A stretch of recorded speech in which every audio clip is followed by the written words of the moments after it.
감사합니다. 예, 귀한 찬양 하나님 앞에 영광 올려드립니다. 예, 우리 좌우전에 계신 분이랑 인사하시겠습니다. 당신은 축복의 사람입니다. 네. 예, 오늘 예배에 나오신 한 분 한 분이 하나님의 은혜 안에 거하시고 또 그 삶 속에 성령의 충만함이 함께 하시기를 주님의 이름으로 축복합니다. 예, 오늘 말씀은 예수님께서 가버나움으로 다시 돌아오셨을 때 많은 사람들이 모여들었어요. 그리고 4명의 친구가 중풍병자 1명을 들것에다가 데리고 와서 지붕을 뚫고 그 중풍병자를 예수님 앞에 내리고 치유받는 사건을 나타냅니다. 우리가 이 말씀을 통하여서 우리의 삶이 어떠한 소망으로 살아가야 되는지, 또 어떠한 믿음으로 살아가야 되는지 살펴보도록 하겠습니다. 첫 번째, 믿음과 사랑으로 서로 격려해야 된다는 거예요.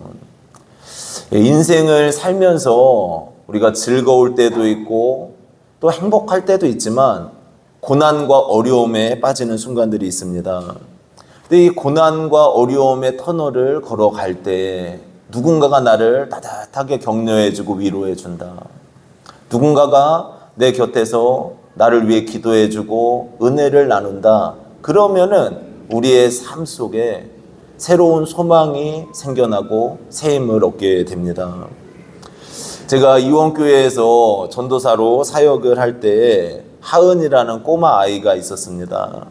박하은, 잊을 수가 없어요.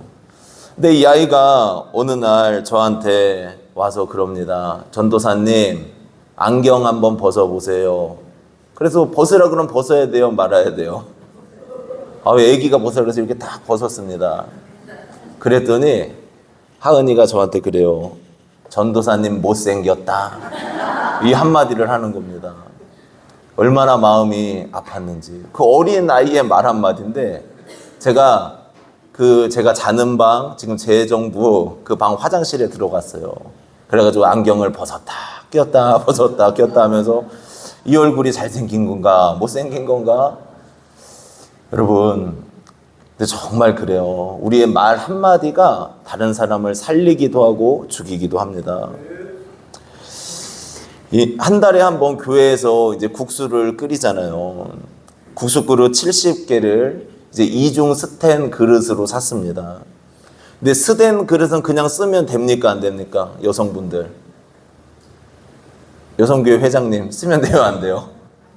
예, 안 된대요. 네. 그래서 어제 이제 집사람이랑 같이 내려가서 그 봉지를 제거하고 스티커도 제거할 겸 내려갔는데 이게 스텐이잖아요. 그래서 한번 이렇게 닦아봤더니 그 봉지를 뜯는데 손에 까만 게 묻는 겁니다. 연마제예요. 제거 방법이 거기에 써 있습니다.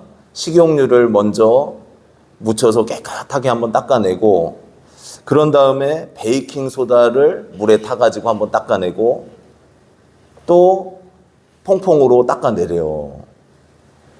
맨 처음에 한 2-3개 집사람이랑 하려고 하다가 야, 이거 도저히 할 수 없겠다. 그런데 천사들이 나타났어요. 탁구치로 2분이 오셨습니다.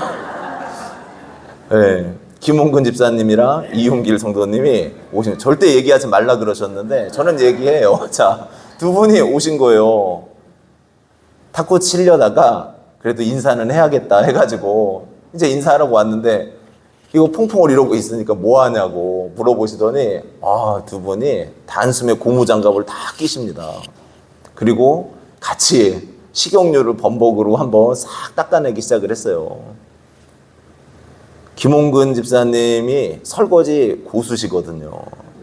그래가지고 이제 이윤길 성도님도 하시고 같이 열심히 닦았습니다. 세척 시간이 2시간 반 정도 걸렸어요. 그릇 70개. 이게 식용유로 닦다 보니까 오래 걸리더라고요. 근데 제가 잘못 생각한 게 서서 시작을 한 거예요. 앉아서 했어야 되는데 이윤길 성도님이 중간에 앉자 그랬는데 제가 뭐 금방 끝나겠죠 하고 서서 했습니다. 근데 이 일을 하면서 2분이 이야기를 나누시는 거예요. 뭐라 그러시냐? 이 일을 하면서 하나님이 얼마나 예뻐하시겠어. 두 분이 얘기를 하시는 거예요. 그리고 와, 신기하다. 어떻게 그런 얘기를 하시지? 냄새나고 지저분하고 이거 닦아내는 건데. 조금 있다가 또 얘기하셔요. 김홍근 집사님이. 하나님이 얼마나 귀여워하시겠어. 아, 여러분, 근데 위로가 되더라고요. 아, 탁구치러 오신 두 분이 기쁨으로 이걸 같이 닦는데 얼마나 마음이 위로되고 즐거웠는지 모릅니다. 여성교회 회장님이 감동받으셨어요. 오늘 기도하신 분이 여성교회 회장님이신데 이분이 감동받으셔가지고 갑자기 자기가 밥을 사신대요. 그렇게 볶음밥이랑 탕수육까지 얻어 먹었습니다. 그러니까 위로 받았을까요? 안 받았을까요? 예, 위로 받았어요. 어제는 또 한 청년, 제이라고 말은 안 하는데 그 청년이 뭐라고요? 그 이름이?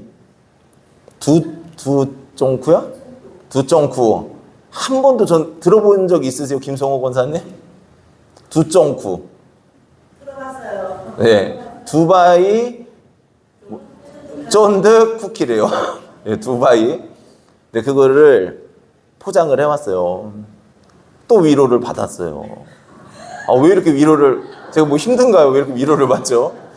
그리고 새벽 예배 이제 기도를 끝나고 오늘 아침에 올라왔는데 박서연 성도님이 지난주에 교회 청소 못했다고 본당을 혼자 다 쓸고 닦고 하셨어요. 아, 위로가 되는 거예요. 여러분, 삶 속에서 누군가에게 위로를 주고 힘이 되어주는 삶이 되시기를 주님의 이름으로 축복합니다. 오늘 말씀은 예수님께서 20일 정도 다른 지역에서 사역을 하시고 이제 다시 가버나움으로 돌아오셨어요. 예수님이 오셨다는 소문이 들리니까 많은 사람들이 몰려왔습니다. 사람들은 자신의 병이 고쳐질 것을 기대하면서 또 예수님께서 어떤 능력을 행하실까 기대하면서 주님 앞에 나왔던 거죠. 근데 이런 상황 속에 모든 건물에 들어갈 수 없는 길이 없는 이런 상황, 그 상황에 4명의 사람이 한 명의 중풍병자를 들것에서 들고 그리고 왔어요. 근데 막혀서 들어갈 수가 없는 겁니다. 그러니까 어떻게 합니까? 이 사람들이 그 당시에는 계단으로 올라가는 2층 길이 있었대요. 그 2층으로 올라갑니다. 그리고 지붕을 뚫고 그 중풍병자를 예수님 앞에 내렸어요. 오늘 3절, 4절 말씀 한번 같이 읽도록 하겠습니다. 사람들이 한 중풍병자를 4사람에게 메어 가지고 예수께로 올세 무리들 때문에 예수께 데려갈 수 없으므로 그 계신 곳에 지붕을 뜯어 구멍을 내고 중풍병자가 누운 상을 달아내리니 이 중풍병자는 자신의 힘으로 걸을 수 없었습니다. 제가 구음리에서 목회를 할 때 중풍병 걸리신 한 성도님이 계셨어요. 지금 집사님 되셨는데 연세도 많으시고 근데 이분을 전도해야겠다 마음을 먹고 이제 전도를 했습니다. 교회를 나오시는 거예요. 대소변을 다 받아내야 되는데 그래도 예배는 빠지지 않고 나오셨어요. 그 아들이랑 함께 휠체어를 태워드리고 그리고 와서 예배 드리고 점심 식사까지 하시고 그리고 가셨습니다. 이 중풍병은 정말 아무것도 할 수 없는 자기 의지와 자기 힘으로 할 수 없는 그런 병이잖아요. 근데 이 중풍병자도 마찬가지였어요. 모든 소망을 다 잃었습니다. 그런데 이 중풍병자에게는 정말 그를 사랑해주고 위로해주고 격려해주고 소망을 주는 4명의 친구가 있었어요. 중풍병자 중심으로 그 친구들이 모여듭니다. 그리고 늘 누워 있으니까 여러 가지 대화를 나누는 거예요. 서로 이야기를 나누고 그러다가 예수님에 대한 소망의 말씀을 듣고 예수님이 오셨다는 소식을 듣자마자 이 사람들이 가보자. 그리고 그 친구를 데리고 같이 갑니다. 예수님께서 이제 이 중풍병자를 지붕을 뜯고 내렸는데 그 예수님 앞에 내려왔을 거 아닙니까? 이 중풍병자를 치료하시는데 뭐라고 치료하십니까? 우리 5절 말씀 한번 같이 읽겠습니다. 예수께서 그들의 믿음을 보시고 중풍병자에게 이르시되 작은 자야 내 죄사함을 받았느니라 하시니, 여기에 보니까 예수님께서 누구의 믿음을 보시고요? 그들의 믿음을 보시고 그래요. 그들의 믿음. 그들의 믿음은 누구의 믿음입니까? 중풍병자만의 믿음이 아니에요. 그 친구들.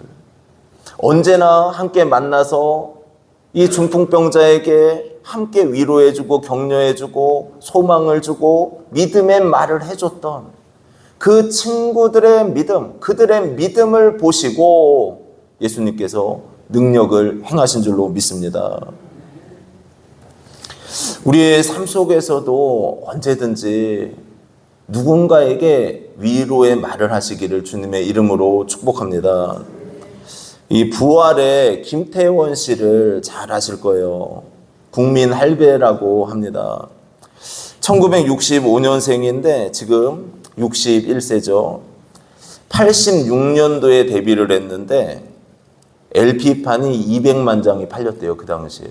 그래서 큰 성공을 거두게 되었습니다.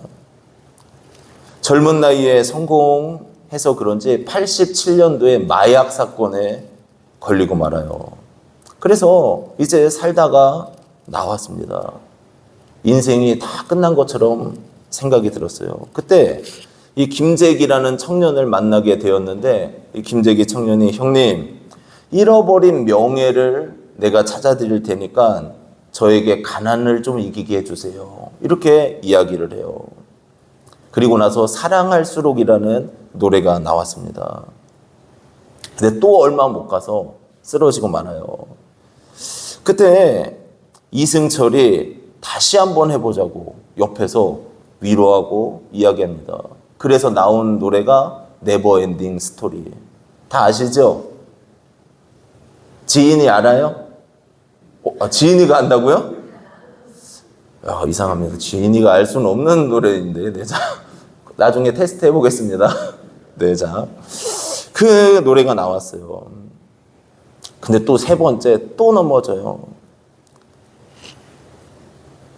그때 김구라가 라디오 스타에서 국민 할매라는 그 별명을 지어주면서 재기에 다시 성공했습니다. 근데 이 김태원 씨의 부인이 믿음이 엄청 좋대요. 칼럼집에 이런 고백을 합니다. 예수님, 나의 인생이 왜 이렇게 파란만장한지 모르겠습니다. 나를 주님께서 내 자신이 토기장이의 손에 붙들린 진흙이 된 것 같습니다. 하나님께서 자신의 남편을 빚어가시고 자신을 빚어가시는 그 모습을 보면서 여러 가지 넘어졌지만 하나님께서 다시 세우시는 그 모습 가운데 자기 자신이 힘을 얻고 기도하게 된다고 고백을 해요.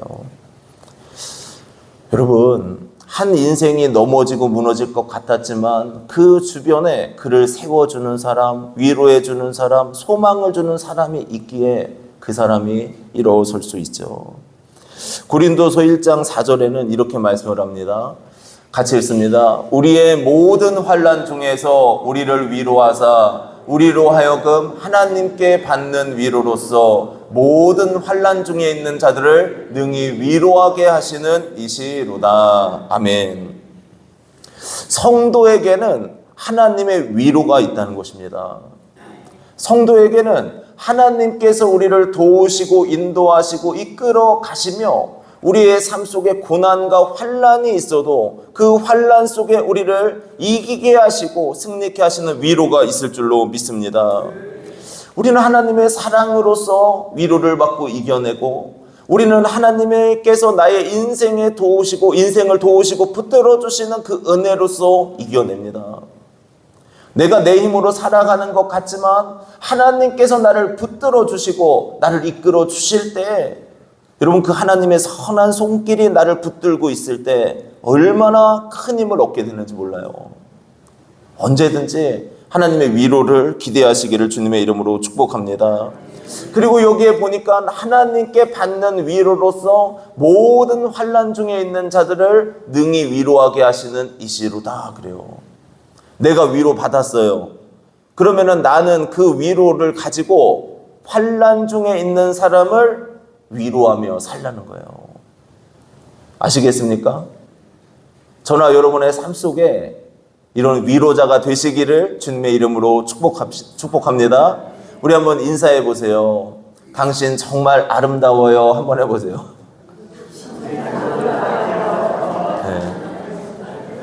네.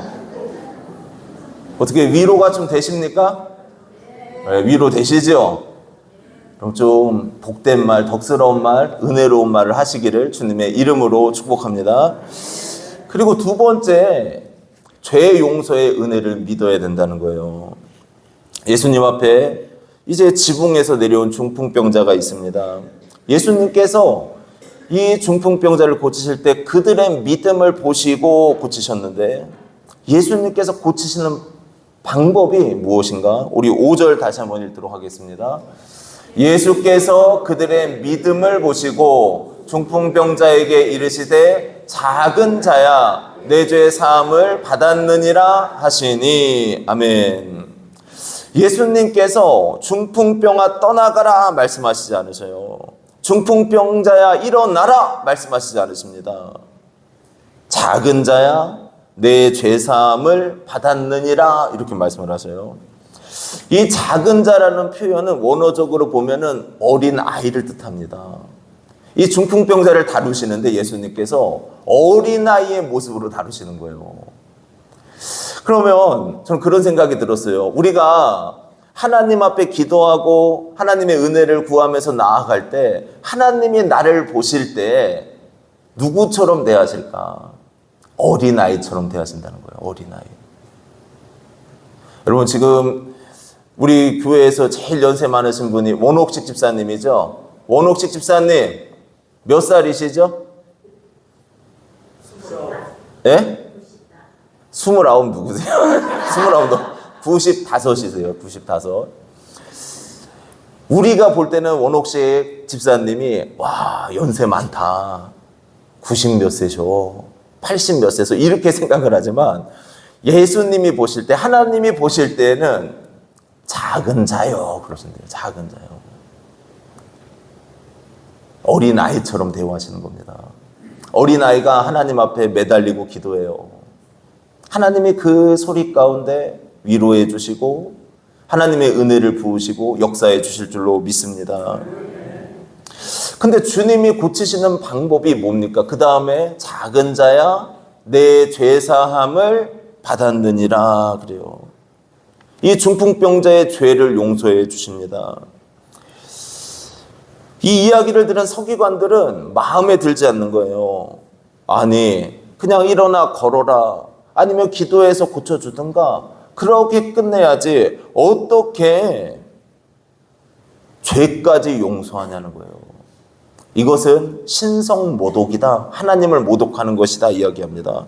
6절, 7절 같이 읽습니다. 어떤 서기관들이 거기에 앉아서 마음에 생각하기를 이 사람이 어찌 이렇게 말하는가? 신성모독이로다. 오직 하나님 한 분 외에는 누가 능히 죄를 사하겠느냐? 이런 겁니다. 죄를 용서해 준다? 이거는 하나님만이 하실 수 있는 것인데 예수님, 예수, 당신이 뭔데 죄 사한다고 이야기를 하느냐? 하나님만이 용서하실 수 있는 것 아니냐? 이렇게 나왔다는 거예요. 이것도 마음으로 생각을 하고 있었습니다. 마음으로. 그랬는데 어때요? 예수님은 그 마음을 꿰뚫어 보시고 말씀하시는 겁니다. 8절에서 10절 한번 같이 읽겠습니다. 그들이 속으로 이렇게 생각하는 줄을 예수께서 곧 중심에 아시고 이르시되 어찌하여 이것을 마음에 생각하느냐? 중풍병자에게 내 죄사함을 받았느니라 하는 말과 일어나 내 상을 가지고 걸어가라는 말 중에서 어느 것이 쉽겠느냐? 그러나 인자가 땅에서 죄를 사하는 권세가 있는 줄을 너희로 알게 하려 하노라 하시고 중풍병자에게 말씀하시되. 아멘. 예수님께서 아셨습니다. 이 죄 용서에 대한, 죄를 사해 주겠다 이야기를 하면 사람들이 수군거릴 것에 대해서 아셨단 말이에요. 그런데 예수님께서는 일부러 말씀하신 겁니다. 내 죄사함을 받았느니라. 사람들은 이야기해요. 이 중풍병자가 죄가 있어서 중풍병에 걸렸다, 이렇게 이야기하는 사람들도 있지만, 그러나 예수님께서 주시고자 하는 것은 더 귀한 것이었습니다. 예수님께서는 그 사람의 육신적인 중풍병, 걷지 못하고 그리고 힘들고 지친 인생을 살아가는 그 인생의 육신의 건강만을 주는 것이 아니라 그 사람 영혼의 모든 죄까지 정결하게 씻어주시고 하나님의 자녀로서 하나님의 나라를 구하며 살아가는 주님의 백성 되기를 원하셨다는 거예요. 그래서 이 중풍병자에게 내 죄의 사함을 받았느니라 천명하셨던 겁니다. 교회를 오래 다니고 예배를 많이 드렸어도 어떤 분들은 그래요. 내가 무슨 죄가 있어, 이렇게 말하는 사람들도 있고, 또 어떤 사람들은 주님께서 죄를 용서해 주신다, 내가 예수님 앞에 주님의 보혈로 나의 죄를 씻어주소서, 이렇게 기도해도 그게 무슨 죄 용서의 은혜가 있냐, 이렇게 생각하는 사람들이 있습니다. 죄의 용서에 대해서 믿지 않는 거예요. 그러나 여러분 꼭 기억하셔야 됩니다. 우리가 이 세상을 살면서 죄지고 넘어질 때가 다 있단 말이에요. 또 마음으로 짓는 죄도 있고, 우리의 생각으로 짓는 죄도 있고, 우리의 말로써 짓는 죄들도 있습니다. 이 모든 죄들에 대해서 예수님께서는 우리의 죄를 용서하실 수 있는 주님이신 줄로 믿습니다. 용서하시는 주님이신 줄로 믿습니다. 그래서 우리는 예수 그리스도께 우리의 모든 죄에 대해서 자백하고 주님의 보혈로 나를 씻어주소서, 나를 정결하게 씻어주소서 기도해야 될 줄로 믿습니다. 이사야서 1장 18절에 이렇게 말씀을 합니다. 같이 읽습니다. 여호와께서 말씀하시되 오라 우리가 서로 변론하자. 너희의 죄가 주홍 같을지라도 눈과 같이 희어질 것이요 진홍 같을지라도 붉을지라도 양털같이 희게 되리라. 아멘. 예수님의 보혈로 씻음 받으면, 예수님께서 나의 죄에 대해서 씻어주심에 대해 믿고 주님 앞에 나온 자들에 대해서 정확하게 말씀하십니다. 과거에 지은 죄도 있고 현재에 지은 연약함들, 또 미래에 지은 죄들도 있습니다. 그런데 이런 모든 죄들에 대해서 예수님께서는 어떻게 하신대요? 깨끗하게 희게 만들어 주십니다. 그 이유는 무엇인가? 예수님께서 나를 위해서 십자가에 달려 죽으시고 주님의 보혈을 흘려주셨기 때문인 줄로 믿습니다.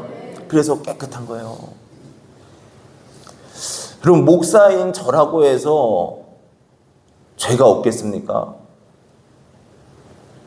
저도 살다 보니까 생각으로 다른 사람 판단할 때도 많이 있었고, 미워할 때도 원망할 때도 있었고, 또 젊은 시절에는 술, 담배도 한 적도 많이 있었고, 그러니까 그냥 이 세상 살면서 그냥 누릴 거 다 누렸어요. 죄와 허물이 없다고 말할 수 없는 자, 어떻게 보면 하나님 앞에서 벌레 같은 저의 모습을 가지고 있는데 주님께서는 오래 참으시고 관용하시고 내가 너를 사랑한다, 내가 너를 붙든다, 포기하지 않으시고 은혜를 부어주셨습니다. 여러분, 우리가 믿는 예수님을 왜 믿습니까? 우리가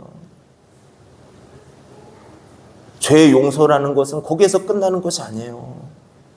죄 용서를 받는 것은 하나님의 자녀로 살아가는 것을 의미하고 하나님의 자녀로 이 땅을 하나님과 동행하다가 영원한 나라에 들어가고 하나님의 기업을 얻는 거예요.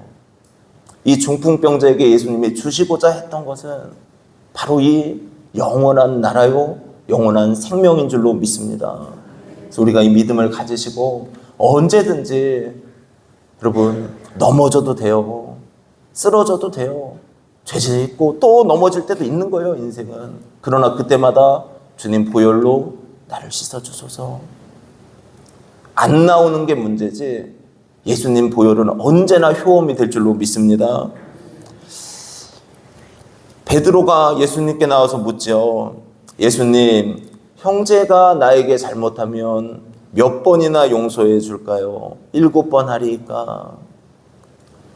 나에게 누가 7번 잘못한다. 그러면은 그 사람 볼 거예요, 안 볼 거예요? 김명환 권사님. 7번을 가족 말고 이웃 중에 7번을 잘못해요. 볼 거예요, 안 볼 거예요? 곤란해요. 예. 여러분 7번도 베드로는 많이 생각한 겁니다. 그런데 예수님이 뭐라 그러세요? 예수께서 이르시되 내게 이르노니 7번뿐만 아니라 7번을 70번까지라도 할지니라 그러세요. 이건 주님의 마음이에요, 사실은. 너네 넘어지고 쓰러질 때 있지? 그때 계속 나와도 돼. 뭐 이게 490번입니까? 무한대지. 주님의 보혈을 의지해. 그 피로 너를 씻어. 이 말씀을 하시는 거예요. 저는 확실하게 믿습니다. 예수님의 보혈로 우리를 씻고 나의 죄가 정결하게 됐음을 믿고 믿음으로 살아가는 사람들을 주님이 포기하지 아니하시고 용서하시고 은혜 주실 줄로 믿습니다. 오늘 2가지 말씀을 전했습니다. 이 중풍병자에게는 4명의 친구들이 있었어요. 소망을 나누고 위로하고 격려하는 사람들이 있었습니다. 여러분 인생길 허허 웃는다고 다 즐겁게 사는 거 아니에요. 저마다의 고난이 있어요. 저마다의. 근데 그때 위로해 주시기를 바랍니다. 기도해 주시고 격려해 주시기를 주님의 이름으로 축복합니다. 그리고 여러분 2번째, 이 중풍병자를 고치실 때에 예수님께서 내 죄사함을 받았느니라 그러세요. 용서하신다는 거예요. 용서하신다. 그리고 영혼을 회복시켜 주시고 그의 인생을 하나님의 자녀로서 하나님의 나라를 구하며 살아가게 하신다는 거죠. 죄 용서는 정말 큰 은혜입니다. 주님은 십자가에서 죽으심으로 우리의 죄를 용서하시기에 충분하신 분이심을 믿으시고 주님 앞에 나아가시기를 축복합니다. 이 시간 기도드리도록 하겠습니다. 우리 이 시간에 마음을 모아서 하나님 앞에 기도하시면서 나아가실 텐데 나의 삶 속에서 나를 위로해 줬던 사람들도 있을 것이고 또 내가 위로를 해줬던 사람들도 있을 것입니다. 이 인생길이 쉽지가 않아요. 그런데 여러분 기도하실 때에 하나님, 내가 하나님께 위로받고 다른 사람들을 위로하는 인생 살게 도와주소서. 아파하는 인생, 슬퍼하는 사람들 내가 위로해주고 힘이 되어주게 도와주옵소서 기도하시고, 무엇보다 예수님의 십자가 보혈이 언제나 우리의 죄를 사해 주시고 용서해 주시는 은혜임을 믿게 도와주시고 주님의 보혈로 나를 씻어 주시옵소서. 이 시간 우리 다시 한번 마음 모아서 기도하며 나아가겠습니다.